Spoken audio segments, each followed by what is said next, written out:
Hello అండి, నమస్తే. నేను లతా సింగిరెడ్డి. ఎవరైనా కొత్తగా రాజకీయాల్లోకి రావాలి అనుకుంటే పాపం ఏ ఉద్యోగం చేయాలనుకోండి, మంచి మంచి కోచింగ్ సెంటర్లు ఉంటాయి. ఏదన్నా ఎగ్జామ్ ప్రిపేర్ అవ్వాలనుకోండి, మంచి మంచి కోచింగ్ సెంటర్లు ఉంటాయి. 4 డబ్బులు పెట్టినా కూడా మంచి కోచింగ్ సెంటర్లు ఉంటాయి. కోచింగ్ తీసుకోవచ్చు, ఎగ్జామ్ రాయొచ్చు, అవునా? కానీ పాపం రాజకీయాల్లోకి రావాలి అంటే ఎక్కడ ఎలాంటి కోచింగ్ సెంటర్లు, ట్రైనింగ్ సెంటర్లు లేవు.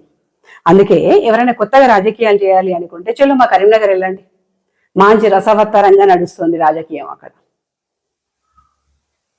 ఈ 5 ఏళ్ళు కరీంనగర్లో ఉన్నారనుకోండి, మీరు ఏ నాయకుని వెంట తిరగాల్సిన అవసరం కూడా లేదు. సామాన్య కార్యకర్త లాగా, జస్ట్ కరీంనగర్ ఓటర్ లాగా ఉంటే సరిపోతుంది. మంచి రాజకీయ అనుభవం వస్తుంది. అనుభవమా పాట జీవితంలో బాబాయ్ నాకు రాజకీయాలే వద్దు మొర్రో అని చెప్పి పారిపోయేస్తారనుకోండి, అది 5 years తర్వాత తెలుస్తుంది. 3 ప్రధాన పార్టీలో ఎవరైతే పాపం బట్టలు చింపుకొని సభ్యత్వం తీసుకొని క్రియాశీలక సభ్యత్వాలు ఇప్పుడు జాడిచి తన్నిన వాళ్ళందరూ క్రియాశీలక సభ్యత్వాలు, ఉత్తుతి సభ్యత్వాలు కూడా కాదు, సభ్యత్వాలు తీసుకొని 20-25 ఏళ్ల నుంచి బట్టలు చింపుకొని నాయకుని కోసం కష్టపడ్డటువంటి కార్యకర్తలందరూ రోడ్డున పడ్డారు. 3 పార్టీలు అన్నాను నేను ఈ విషయంలో, ఓన్లీ బీజేపీనే, మా పార్టీనే. ఎవరైతే కష్టజీవులు ఉన్నారో, ఎవరైతే కష్టపడ్డ కార్యకర్తలు ఉన్నారో, పాపం బండ్లే పెట్రోల్ లేకపోయినా కూడా, తినడానికి తిండి లేకపోయినా కూడా, ఛాయ్ తాగుదామంటే పైసలు లేని రోజులు కూడా ఉన్నాయి వాళ్ళకి. అంత కష్టపడి కూడా నాయకుని గెలిపించుకోవడానికి 3 సార్లు ఓడిపోయినా కూడా మళ్ళీ గెలిపించుకోవడం కోసం కష్టపడ్డారు. అలాంటి కార్యకర్తలందరినీ ఎడాంకాలతో జాడిచ్చి తంతే వచ్చి పక్కన పడ్డారు. ఓ రోజు వీళ్ళందరూ నన్ను హేళన చేసినారు. ఇదే సేమ్ ఎక్స్పీరియన్స్, ఇదే సేమ్ అవమానం 6 ఏళ్ల క్రితం నాకు జరిగింది. అందుకే కరీంనగర్ వదిలేసి కాము వచ్చేసాను. నాకు రాజకీయాలు వద్దు, ఈ దరిద్రం వద్దు అని. ఆ రోజు నన్ను హేళన చేసినటువంటి వాళ్ళందరూ ఈ రోజు రోడ్డున పడ్డారు. కొంచెం టైం పట్టింది, కొంచెం అటు ఇటు అంతే. నాకు ముందు అనుభవం అయింది, వీళ్ళకు 6 ఏళ్ల తర్వాత అనుభవం అయింది. కానీ గాడ్ గిఫ్ట్ ఏంటంటే నాకు ముందే తెలిసింది కాబట్టి ప్రశాంతంగా ఉన్నాయి 5 ఏళ్ళు, ఈ 6 ఏళ్ళు. ఎన్ని నీతులు చెప్పినారు ఆ రోజు నాకు.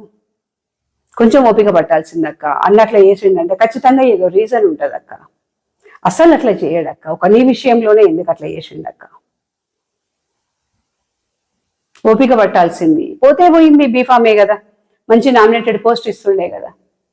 అన్న తప్పు చేసినా కూడా నువ్వెళ్ళి క్షమాపణ చెప్పాలి కదక్క. ఆయన నాయకుడు కదక్క. ఏమైంది తమ్మి, ఏమైందన్నా? ఇప్పుడు మీరెళ్ళి క్షమాపణ చెప్పొచ్చు కదా. పోతే పోయింది, బీఫామే కదా. నయం ఇంకా మీకు ఒక్కోసారి ఒక్కొక్కరికి అవకాశం ఇచ్చిండు. ఒకసారి అవకాశం ఇస్తే ఓడిపోయిన నాయకులు ఉన్నారు ఇప్పుడు దీనిలో. 1-2 సార్లు కార్పొరేటర్లుగా గెలిచిన వాళ్ళు ఉన్నారు. ఒకసారి గెలిచి సిట్టింగ్ కార్పొరేటర్గా ఉన్న వాళ్ళు ఉన్నారు. ఓడిపోయిన కార్పొరేటర్లు ఉన్నారు. లాస్ట్ టైం టికెట్ ఇయ్యక భంగపడితే ఈ సంవత్సరం అన్న ఇస్తాడేమో అని వెయిట్ చేసిన వాళ్ళు ఉన్నారు. మంచి మంచి నామినేటెడ్ పోస్ట్ ఎంజాయ్ చేసిన వాళ్ళు ఉన్నారు. మీరెందుకు బయటకు వస్తున్నారు పార్టీలోంచి? పార్టీలోనే ఉండాలి కదా, మన అన్నే కదా, మన పార్టీయే కదా. నాకు చెప్తారు కదా నీతులు. ఇంకా 1-2 తమ్ముళ్ళు అయితే సోషల్ మీడియాలో పోస్టులు ఆయన పెట్టమన్న కొద్ది వీళ్ళు పోస్టులు పెట్టింది ఆ రోజు. గుర్తున్నాయా తమ్ముడు పోస్టులు? దెబ్బ పక్కోళ్ళకి తాకినప్పుడు నొప్పి తెలియదు, అది మనకి తాకినప్పుడు తెలుస్తుంది. మోసేటోనికే తెలుస్తుంది కాబట్టి పరిపోయిందో. ఆ రోజు నాకు కదా రాయి తాకింది, ఆ నొప్పి ఏందనేది నాకే తెలిసింది. మీ అందరు కామెడీ అయ్యింది. ఈరోజు అందరికీ అనుభవం అయినాక తెలిసిందా? కానీ గ్రేట్, భలే బుద్ధి చెప్పిండు నిజంగా. నమ్ముకున్న వాళ్ళందరినీ తీసుకెళ్లి పాతాలని ఒకేసింది. ఎంత బట్టలు చింపుకున్నారు, ఎంత గోళ చేసినారు. లాస్ట్కి ఇక్కడ అవమానం జరిగిన తర్వాత ఏదో నా ఊరోడు కదా అని చెప్పి కమలాకరణతో మాట్లాడినందుకు దానికి కూడా రాళ్ళేసిండ్రు. అక్క పార్టీలో ఉంటున్నావు, నువ్వు బీజేపీలో ఉంటూ కమలాకరణతో ఎట్లా మాట్లాడతావు, ఆయన బీఆర్ఎస్ కదా అని. ఇప్పుడు మీరెందుకయ్యా అందరు వెళ్ళి మాట్లాడుతున్నారు, అందరు వెళ్ళి కండువాలు మార్చుకుంటున్నారు? నాయకత్వ లక్షణాలు ఉన్నటువంటి ఒక పెద్ద మనిషి, అన్నా అని పోతే హక్కుని చేర్చుకునేటువంటి పెద్ద మనిషి. మన నాయకునిలాగా గోతులు తవ్వడం తెలియదు కదా పాపం. అంటే ఆయన తవ్వే వాళ్ళకి ఆయన తవ్వుతాడు అనుకోండి, అది వేరే విషయం.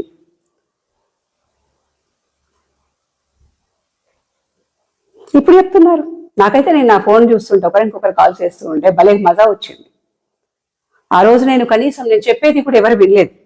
మరి ఏం జరిగింది, వదనమ్మ ఎందుకు చెప్తుంది, అక్క ఎందుకు చెప్తుంది అని కూడా వినలేదు. ఊరుకో వదనమ్మ, వదిలేయండి, అన్న పిలుస్తున్నా, నేను లోపలికి వెళ్తున్నా, వదిలేయండి, చెప్పకండి, మాకు అన్నీ తెలుసు, మేము అన్నీ చూసినామని.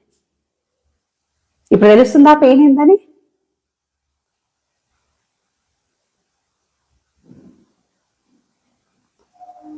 మంచిగా 20 ఏళ్ళు 25 ఏళ్ళు కష్టపడ్డటువంటి కార్యకర్తల్ని వాళ్ళందరినీ వదిలేసి కేవలం వాళ్ళ దగ్గర డబ్బు లేవు అన్న ఒకే ఒక్క రీజన్ తో కొత్త కొత్త వాళ్ళని తీసుకొచ్చి వాళ్ళకి టికెట్లు ఇచ్చేసిండ్రు. ఇట్లనే నీ దగ్గర డబ్బు లేవు అనేసి ఆ రోజున నీ వెంట ఎవడు లేకుండా ఉంటే ఈ రోజు నీకు గెలుపు ఉండేదా?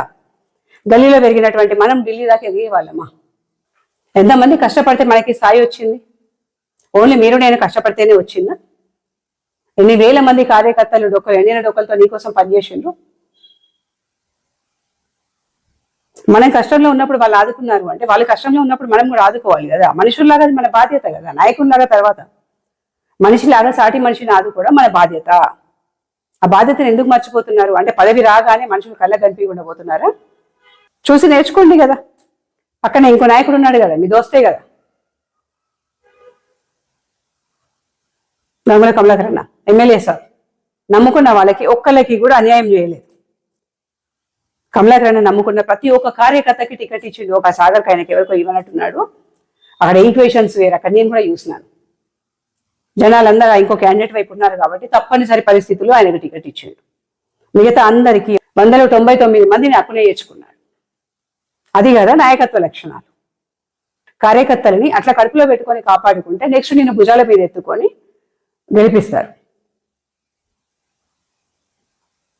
అది వదిలేసి అయిపోయింది, ఏరు దాటినాక తిప్పదగిలేసినట్టు ఎట్లాగూ నేనైతే చేరుకున్నా, నాకు కేంద్ర మంత్రి పదవి వచ్చింది, నేను ఎంపీని అయిపోయినా, నెక్స్ట్ గెలిస్తే ఎంత, గెలవకపోతే ఎంత, ఇక్కడ కాకపోతే ఇంకో కాన్స్టిట్యున్సీ నుండి పోటీ చేసుకుంటా, ఈ కార్యకర్త కాకపోతే ఇంకో కార్యకర్త వస్తాడు. ఇదే కదా మీ ధీమా.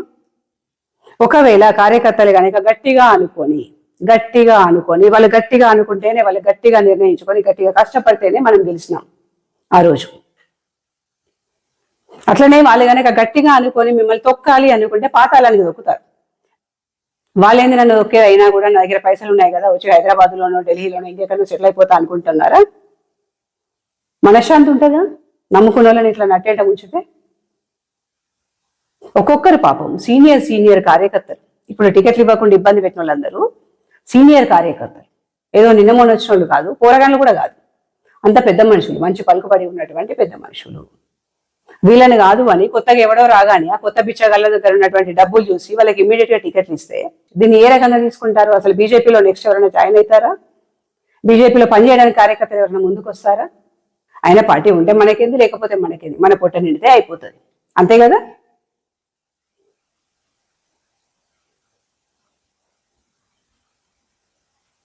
కనీసం పాపం వాళ్ళని చూస్తానన్నా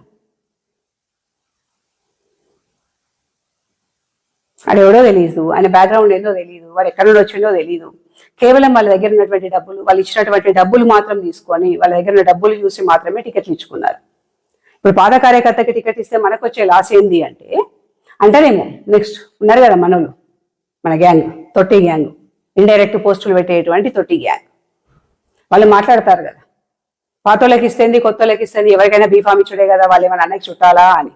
కొత్త బిచ్చగాళ్ళు వస్తూ ఉంటారు కదా, ఒకటి పోతే 10 మంది కార్యకర్తలు వస్తారు కొత్తోళ్ళు. పాత కార్యకర్తకి టికెట్ ఇస్తే ఏంటంటే వాళ్ళకి పార్టీ ఫండ్ ఇవ్వాలా, గెలవడానికి అంత ఇంత సపోర్ట్ చేయాలి, వాళ్ళు మీకేం డబ్బులు ఇవ్వరు. అదే కొత్త కార్యకర్త అనుకోండి, ఆయనకు టికెట్ ఇచ్చుడే ఎక్కువ కదా, బీఫామ్ ఇచ్చుడే ఎక్కువ కదా, పార్టీ ఫండ్ ఏం అడగడు, నేను పర్సనల్గా ఏం అడగడు, ఉల్టా బీఫామ్ కోసం అని చెప్పి మనమే అంతో ఇంతకు అమ్మేసుకుంటే సరిపోతుంది. వాళ్ళు ఇచ్చిన డబ్బులు వచ్చే, పార్టీ ఫండ్ మిగిలే, నీ టైం సేవ్, ఫుర్సతికి ఇంట్లో కూర్చున్నా ఢిల్లీలో కూర్చున్నా అయిపోతుంది. ఇంతేనా? మనకు టికెట్లు ఇవ్వకపోతేనేమో పార్టీ ఆఫీసులో అద్దాలు బద్దలు కొట్టాలా, మనం మాత్రం కింది స్థాయి వాళ్ళకి టికెట్లు ఇవ్వదు. నిజంగా నేనైతే చాలా ఎక్స్పెక్ట్ చేసిన, ఒకప్పుడు కష్టపడ్డారు కదా, కింది స్థాయి నుండి వచ్చినాడు, కార్యకర్తల్ని కడుపులో పెట్టుకొని చూసుకుంటాడు, కష్టం విలువ తెలిసిన మనిషి కాబట్టి కింది స్థాయి వాళ్ళు కష్టపడకుండా చూసుకుంటాడు అనుకున్నా. చెప్పాలి కదా, ఒకవేళ టికెట్ ఇవ్వడానికి నీకు ఇష్టం లేదు, ఇష్టం లేనప్పుడు ఏం చేయాలా? అప్పుడు నా విషయంలో కూడా ఇదే జరిగింది. ఒకవేళ నువ్వు బీఫామ్ ఇవ్వను అనుకుంటే వెళ్ళి నామినేషన్ వేసుకోపో అని చెప్పి మాట ఇవ్వద్దు. వాళ్ళు ఎప్పుడైతే నీ దగ్గరికి వచ్చి నాకు బీఫామ్ కావాలి, నేను బీజేపీ నుండి పోటీ చేయాలనుకుంటున్నాను, నాకు పోటీ చేసే ఉద్దేశం ఉందన్నా అని చెప్పిన రోజునే కూర్చోబెట్టి, ఇది కాదు ఇది నడుస్తోంది అంటే ఆ వాటిలో నువ్వు గెలవవు అంటావా, నీ కోట్లు పడవని చెప్తారా, లేదు అంటే నీ దగ్గర డబ్బులు లేవని చెప్తారా, పోనీ అక్కడ కష్టాలు మీకు తెలియదు అని చెప్తారా, ఇంకా మీకంటే సీనియర్లు ఉన్నారని చెప్తారా, లేదు అంతకుముందే నేను ఎవరికైనా మాట ఇచ్చినా అని చెప్తారా? ఈ మాట వాళ్ళు మీ దగ్గరికి వచ్చిన రోజే చెప్పినారనుకోండి, పార్టీలు మారారు కదా, వాళ్ళు వెళ్ళి రోడ్ల పైన తిరిగి వాళ్ళు నామినేషన్లు వేసి మా అన్న నాకు టికెట్ ఇస్తాడు అని గల్లాలు ఎగిరేసుకొని ఆపోజిట్ వాడి ముందు ఇజ్జత్ తీసుకోరు కదా. ఒకవేళ ఈ అవమానం తట్టుకోలేక ఎవరైనా ఆత్మహత్య చేసుకుంటే దానికి కారకులు ఎవరు? మనం కాదా? ఇప్పుడు బీఫామ్ ఇవ్వను అని చెప్పి తలుపులు వేసుకొని ఎవరికి అపాయింట్మెంట్ ఇవ్వకుండా దొరకకుండా తప్పించుకునే బదులు వాళ్ళు మీ దగ్గరికి వచ్చి అడిగినప్పుడే చెప్పొచ్చు కదా దర్జాగా. మీరేం వాళ్ళకి బానిసలు కాదు, బాకీ లేరు కదా. ఇస్తే ఇస్తాను, లేకపోతే ఇవ్వను. నీ వాటిలో పలానా వారికి ఇస్తున్నాను తమ్మి, నీకు ఇవ్వలేకపోతున్నాను ఈ కారణాల వల్ల. సరే, నువ్వు కారణం చెప్పు. పలానా వాళ్ళకి ఇస్తున్నాను, నీకు ఇవ్వడం వీలు కాదు, అవసరమైతే నెక్స్ట్ టైం చూసుకుందాం, లేదు అంటే నీకు ఇంకేదో నామినేటెడ్ పోస్ట్ ఇస్తా. ముందే చెప్పి కూర్చోబెట్టి మాట్లాడితే ఇష్యూ ఇంత పెద్దగా అవ్వదు కదా. మన వాళ్ళు పార్టీ వదిలేసి పోరు కదా. అంటే తప్పెక్కడ జరుగుతుంది? మన దగ్గరే జరుగుతుంది. ఆ రోజు నా విషయంలో చేసింది కూడా అదే. నువ్వు వెళ్ళి నామినేషన్ అయిపో అంటారు. తీరా నామినేషన్ వేసిన తర్వాత తప్పనిసరి పరిస్థితుల్లో అని చెప్పి ఫోన్లు చేస్తారు. ఏంటి ఆ తప్పనిసరి పరిస్థితులు? పురుట్ నొప్పులు వస్తున్నాయా? అలాగే ఇవ్వకపోతే డెలివరీ లాభవా? అలాగే ఇంకేమైనా పెయిన్స్ వస్తున్నాయా? ఇంకేమైనా ఇబ్బందులు ఉన్నాయా? తప్పనిసరి పరిస్థితులు ఏముంది? సడన్ గా వచ్చే పరిస్థితులు కాదు కదా, ముందు నుండి ఉన్న పరిస్థితులే కదా. మొన్న నేను 2 days బ్యాక్ పాపం తమ్ముడు గుడిపాటి జితేందర్ ఎన్ని హోప్స్ తో ఉన్నాడు. నేను చెప్తే కూడా ఆయన నమ్మలే, లేదక్క నాకే ఇస్తాడని. బేతి మహేందర్ అన్న, మీకెంత సీనియారిటీ ఉందో బేతి మహేందర్ రెడ్డి కూడా అంతే సీనియారిటీ ఉంది కదా పాపం. లేదరా ఇస్తాడని ఇంత రాసి పెట్టిండు ఫేస్బుక్ లో, మా అన్న తోపు, మా అన్న తురుమని. ఏమైంది? ఇక్కడ బీఫామ్ మ్యాటరే కాదు, పరువు మ్యాటరు. నమ్ముకున్న పార్టీ నట్టేట ముంచితే వాళ్ళు రేపు పొద్దున తలెట్లు ఎత్తుకొని తిరుగుతారు మార్కెట్లో. తలెత్తుకొని బయట ఎట్లా తిరుగుతారు? వాళ్ళకే టికెట్ ఇవ్వలేదు, వాళ్ళు వెళ్ళి రేపు పొద్దున నిన్ను గెలిపిమ్మని చెప్పి, మనల్ని గెలిపిమ్మని చెప్పి మెళ్ళో కండువా వేసుకొని ఇంటింటికి ఎట్లా అడుగుతారు? ఏ ముఖం పెట్టుకొని అడుగుతారు? ఈ దిశగా ఆలోచిస్తున్నారా? ఇవాళ వాళ్ళకి టికెట్ ఇవ్వకపోవడం, వాళ్ళని మీరు అవమానించడము, వాళ్ళు వేరే పార్టీలోకి వెళ్ళి జాయిన్ అవ్వడము, లేదు అంటే పాపం వాళ్ళు సైలెంట్ అయిపోయి ఇళ్లలో కుంగి కుంగి కృషించిపోవడం, ఇంతటితో అయిపోతుందా? రేపు వచ్చేది మన పండగే, రేపు వచ్చేది మన పండగే. ముందుంది ముసళ్ళ పండగ.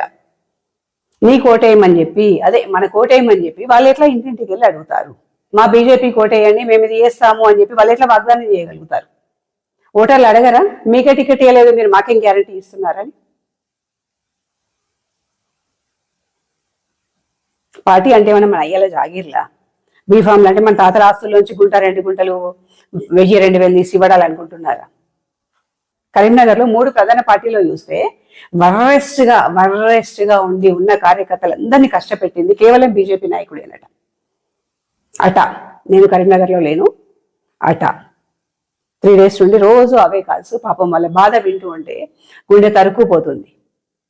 ఒక్కడి వల్ల ఇంతమంది నష్టపోతున్నారు, ఒక్కడి వల్ల ఇంతమంది ఏడుస్తున్నారు, ఇన్ని కుటుంబాలు రోడ్డున పడుతున్నాయి. అగో కమలాకర్ అన్న, ఆయన కోసం పనిచేసిన ప్రతి వాళ్ళకి టికెట్ ఇచ్చి, వాళ్ళ దగ్గర డబ్బులు లేకపోతే అన్న సొంతంగా డబ్బులు ఇచ్చి వాళ్ళని గెలిపించుకునే ప్రయత్నం చేస్తున్నారట. ఇది బీఫామ్ లో తీసుకున్నటువంటి వాళ్ళ ఆ కార్పొరేటర్లు, బీఆర్ఎస్ కార్పొరేటర్ల రేస్ లో ఉన్నటువంటి కార్పొరేటర్ల మాటలే, నేను సొంతంగా చెప్తున్నాయి కాదు. డబ్బులు లేకపోయినా కూడా నీకు నేను మాట ఇచ్చినా ఈ వాటి నీది అని చెప్పినా చెల్లుండి వెళ్ళి పోటీ చేయి, డబ్బులు ఎంత కావాలో నేను అరేంజ్ చేస్తాను, తక్కువ ఖర్చు పెట్టు కానీ గెలిచే ప్రయత్నం చేయి. ఇది అన్నిచ్చిన హామీ. అది కదా నాయకుడి లక్షణం.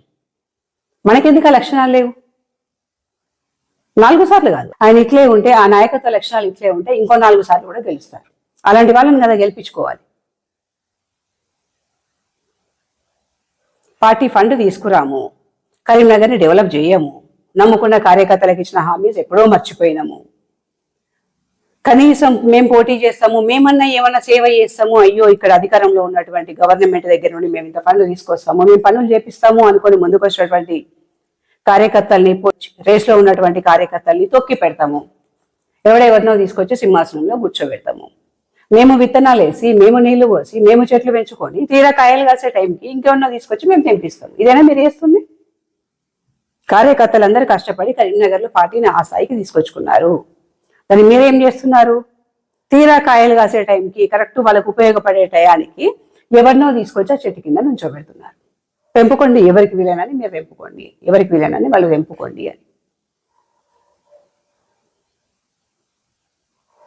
విత్తనం వేసింది మీరు కాదు, నీళ్లు పోసింది మీరు కాదు, దాన్ని ఏ పురుగు పుట్ర తినకుండా కాపాడింది మీరు కాదు. అది మొత్తం కార్యకర్తలే, అది మీకు తెలుసు, కార్యకర్తలకు తెలుసు కరీంనగర్లో. కానీ ఈ రోజు ఫలాలు మాత్రం మీరు అనుభవిస్తున్నారు. ఇప్పటికైనా తెలుసుకుంటే నెక్స్ట్ గెలుపు ఉంటుంది, లేదు అంటే పాతాళానికి పడిపోతారు. తెలుసు కరీంనగర్ కార్యకర్తలు నడుచుకుంటే ఏమైనా చేస్తారు, మిమ్మల్ని లేపడము గెలిపించడము తెలుసు, మిమ్మల్ని పాతాళానికి తొక్కడము తెలుసు కరీంనగర్ కార్యకర్తలకి. మీరు ఎవరితో పెట్టుకున్నా పర్వాలేదు కానీ కార్యకర్తలతో పెట్టుకోవద్దు. అయ్యా కరీంనగర్ కార్యకర్తలారా, నా బీజేపీ అన్నదమ్ములారా, ఇప్పటికైనా తెలుసుకోండి అయ్యా. ఒక కార్యకర్తకు అన్యాయం జరిగినప్పుడు నేనున్నా అని చెప్పి మీ భుజం వాళ్ళ పక్కన పెట్టి మీ భుజాన్ని కొంచెం సపోర్ట్గా ఇచ్చి కార్యకర్తలు ఒకరికొకరు సపోర్ట్ చేసుకుంటే ఈ రోజు మీకు ఈ పరిస్థితి వచ్చేది కాదు. ఈ సమస్య నాది కాదు కదా, పక్కోలేదే కదా, వాళ్ళే అనుభవిస్తున్నారు, నాకెందుకు లేని దులుపుకున్నారు. ఈ రోజు అది మీ వరకు వచ్చింది. అదే ఆ రోజే ఆ కార్యకర్తకు ఎందుకు అన్యాయం చేసినారు అని చెప్పి ఒక కార్యకర్తకు అన్యాయం చేస్తే ఇంకో నలుగురు కార్యకర్తలైనా 4 నోర్లైనా లేస్తే ఈ రోజు భయానికో భక్తికో టికెట్లు ఇచ్చేవాళ్ళు, బీఫామ్ ఇచ్చి గెలిపించుకునేటోళ్ళు. అందుకే ఇప్పటికైనా మారండి. ఇంకా కూడా దాటేసే ముచ్చట్లు, ఇంకా కూడా చెంచాగిరి చేయడాలు, పక్కోళ్ళు ఎక్కడ పోతే ఏముంది, నేనైతే బాగుపడ్డాలే, వాళ్ళకి ఇవ్వకపోతే నాకైతే ఇచ్చిండు కదా, ఇట్లాంటి స్వార్థ బుద్ధితో ఆలోచించడాలు మానేసి సాటి కార్యకర్తల్ని మీ అన్నదమ్ముల్లాగా చూసుకోండి. ఇంకొకసారి ఇంకో కార్యకర్తకి ఇలాంటి అవమానం జరగకుండా ఉంటుంది. కానీ పాపం ఈ బాధ ఎట్లుంటుందో నాకు తెలుసు. కొద్ది రోజులు అయితే అన్ని మర్చిపోతారు. మీకు అన్యాయం జరిగిందని చెప్పి నేను ఎక్కడ సంతోషించట్లేదు. మీ బాధ నా బాధలాగానే తీసుకున్నాను. మీకంటే ఎక్కువ నేను ఫీల్ అవుతున్నా, ఎందుకంటే ఆ పెయిన్ నాకు తెలుసు కాబట్టి. మనలాగా ఇంకో కార్యకర్త బలిగా అవద్దు. Thank you.